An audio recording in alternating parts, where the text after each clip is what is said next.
He almost looks deranged while I pet his goofy-looking... while I pet. I was about to say, while I pet his goofy-looking pupils. Pet his pupils? Oh, God. Ouch. He would look deranged if you did that.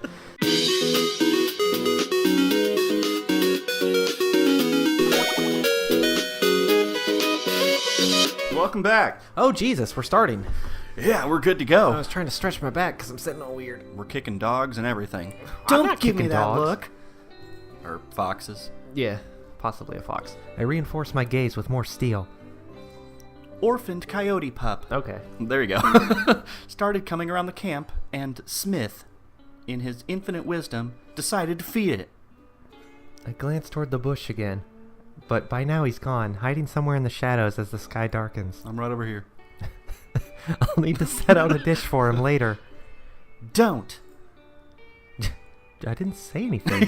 Jessie scolds I me can with a read single minds. wag of her finger. Did she read my mind? Yes. I didn't say anything.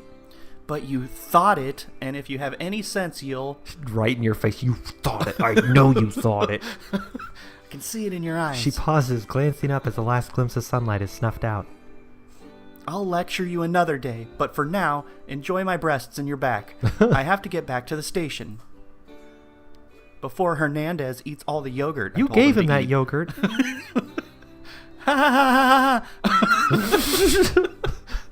With a nudge from her elbow, she starts for the truck. Yeah, kick his ass for me. I stare down at the scuff marks on my boots, tracked with dirt and dust from all 1,200 miles of the park. Not nearly as polished or shined as Jessie's, or even that gun. What's wrong? I thought you loved Ernie jokes. It's nothing. I'm fine. In the far reaches, behind the cover of the trees, I see the orange glow of a campfire. The muffled chatter and laughter of the campers carries from across the woods. I hate happiness. A tender smile spreads across Jessie's face. She sweeps me under her arm and into a hug. Hug. I think of breaking away, but her gentle warmth is nice. And it's kind of cold out. Let's get naked so we'll stay warm. Yeah. You're gonna do fine, sweetie. Yeah, until I bust open the next guy. I rest my forehead against her badge, the edges dig into my skin. Liquor cabinet's over there. Hey, don't think like that. I didn't vouch for you because I thought you'd make the same mistake twice. You're a good ranger, Eve. If more of us were like you and cared more about what's around us and less about our pensions, then the force would be better off. The force? I almost Not said cops. I almost said forest. Well, I mean, that would work. This will be good for you. If you can straighten yourself out here, then you can do anything. So try to have some fun, okay? Okay. I grumble it out. She has too much faith in me. Maybe all of that was true at some point, but now I can take or leave the pension and the land. None of it matters. Not to the wigs at the top, not to the public, and not to me. This is all natural.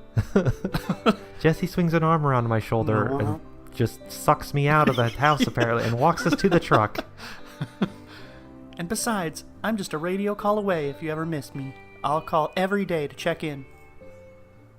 Yay. Can't wait. She climbs into the truck and starts it up. The revving of the engine is so loud, I expect it to shake off all the rust that's carved itself into the bumper. No slacking off now. I mean, what the hell else am I supposed to do? She drops the keys in my hand and shuts the door. The headlights streak in the night air, beaming against the silhouetted cabin. The window rolls down, all the way down. With a confident smirk, Jessie tips the brim of her hat. And Eve, you're wrong. About what? Oh, hey, we got a notebook. Oh, man, I'm gonna have to read notebook stuff now, too? You gotta write poems. Oh, no. It might have actually been pointed if that was the last thing she said before leaving.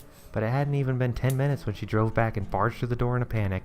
She left the key to the station on the lanyard she gave me, and the key to the library, and the key to the toll booth for the south entrance. I swear, Teddy, with how seriously that woman takes her work, she has no right to be as airy as she is. Oh, no. Was there actually like... Oh, God, I need to... Oh, did you... I I figured like you clicked on each tab. I did too, but it's just clicking forward. I mean, why would they do it like this then? What is this for? Though I guess I'd start to slip a little too if I were working an endless stream of hours and got as little acknowledgement as she does and was an airhead. After 4 years, it's hard not to respect her. Well, hey, that was one called for. It's my diary. You're not allowed to see this. I can read your thoughts. There's not a moment where she isn't on a call or filling in for someone or blazing through reports. Yet somehow she manages to stay as bubbly as dish soap. How is she able to stay so peppy and motivated? I can't figure it out, and I doubt I ever will. Anyway, that's enough about... keto. That's enough about Jessie. I swear I write about her at least twice a week. I wonder why. Let's talk about my newly assigned post, Teddy. Who the fuck is Teddy? The cabin itself is fine. Oh, wait. I was going to say, probably a bear. Yeah, I'm guessing there's a picture of a bear on the front of this. The cabin itself is fine. Definitely more my pace than where I was before. The furniture is old and cheap and perfect. I'm looking to the last bit of rain for the season, so I can feel the warmth of the fireplace and listen to the raindrops patter against the roof as I doze off on that lumpy couch. If it weren't for the circumstances, it might even be a dream come true. God, she even has Hassal paragraphs. She does. They're just in a notebook instead. But in the end, it doesn't even matter. I know why I'm really here. And deep down, regardless of her comforting words, Jessie knows why I'm here too. Teddy, the fact of the matter is this. I'm here because I snarked off one too many times. Cracked one too many jaws. I can't choke back the last speck of pride about what it is I do, and that makes me a problem. No matter how hard I try, I can't detach myself. Not completely. There's still a small spark, and all I want is to snuff it out. And that's why I'm here, for penance and training. Call it what you will. A new post, a live-in job, but I know what it really is. A purgatory. She's dead. She's been dead the whole time. She did say she died. Yeah. My pen hovers above the page, inches from carving my thoughts into stone. Once that happens, they can't be taken back. I've lost my eraser. It's a scary thought. Sighing, I drop the pen and reach for my mug, but instead of the lukewarm coffee I've come to tolerate, all that's left is a brown ring crusted around the bottom. Man, your life just sucks, doesn't Yeah. it? Got that fire going, though. Poor spider. It's too hot. Fire's too hot. I got a headache. I got this sore in my mouth. And it would go away if I It's just... my time of the month. Yeah. I stretch out of the chair and let out my longest yawn in at least 20 minutes. Maybe even 30. I drag my carcass to the stove and pour myself the last cup of coffee from the percolator. Steam rises from the mug. It's a weird word to use. Yeah. The coffee is thick and sludges around like motor oil. Overcooked and bitter. It almost tastes like it too. But I'm not a snob, and coffee is still coffee, even if a gas station could whip up a better brew. And a percolator works as well as anything else. Besides, there's a charm in that, isn't there? Enjoying things that are inferior and outdated. I mean, that's how I get by in my dating life. I was just gonna say. It works for me. Yeah. No, it doesn't. I'm forced to stare at my reflection as I sip the coffee, but it soon turns into a foggy murk, and I can't see anything. It's all that oil seeping into the surface, a gross thought, but it doesn't matter as long as it gives me the energy to keep going. Journaling is hard work, maybe even harder than working for the Park Service.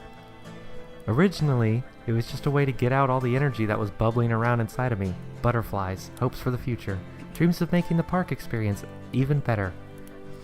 Jesus Christ. I can't Someone think else of needs to jokes show say, up. so I'm just sitting here quietly. I hope Well, that's all right. fine. You just, I'm going to wear my voice out. But that eagerness morphed into a slow realization, and over time that morphed into whatever I am now. Journaling became time for sharp, focused reflection. It's a good way to cope. Some people drink, some people get high. I do both.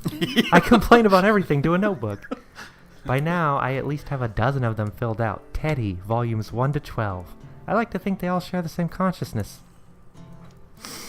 Having fun? Yeah. Throat's dying. I was gonna make a cup of coffee, but then I got high. The cup warms my hands as I lean against the counter. The wind kicks the cabin, and if I listen closely, I can hear night's nocturnal whispers from outside, chirping from crickets, the steady shaking of leaves. Makes me realize just how thin of a barrier from the outside world this place is. A cramped, fenced-in box. The only thing keeping me from the same darkness that's out there is a few dim lamps. Small choir of laughter and chatter echoes from outside. Reality decides to give me a slap in the face as I open the curtains and peer through the window. A group of 4 shadowy figures trip and wobble through the brush. Oh no!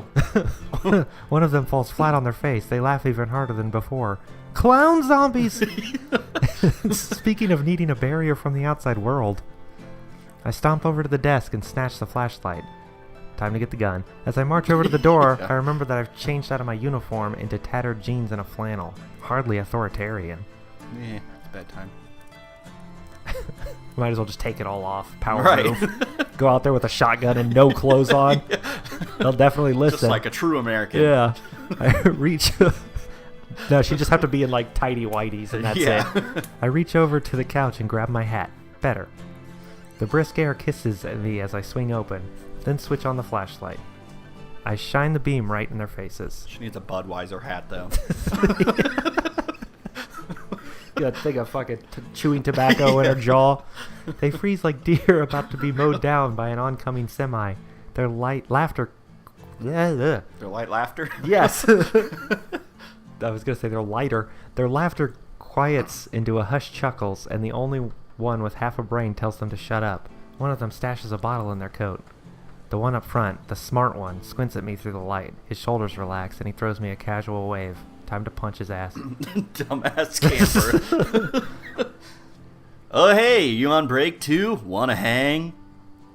1,000 more of these kids could mistake me for another student their age, and it still wouldn't stop me from lobotomizing them with my eyes. Oh, she's got a hat! Oh, shit, she's serious. I slip on my hat and stay silent. The Old Testament fear of the Abrahamic God shadows his face. They all shrink back. Oh, God. Do you know how many people go missing out here? What? I said, do you know how many people disappear in these parts annually? 47.3 per capita. He looks to his friends for an answer. They shake their heads. He looks back to me and shakes his head. The entire group shakes their head together. What? You said I was the smart one. Oddly synchronized. Yeah. I'm sorry. I don't.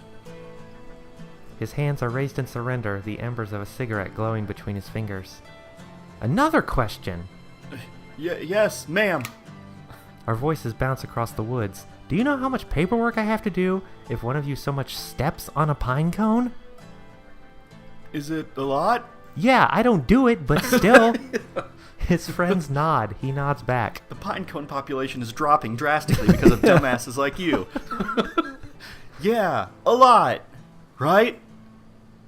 Let's just say it's more work than you've probably turned in this entire semester. Well, fuck you.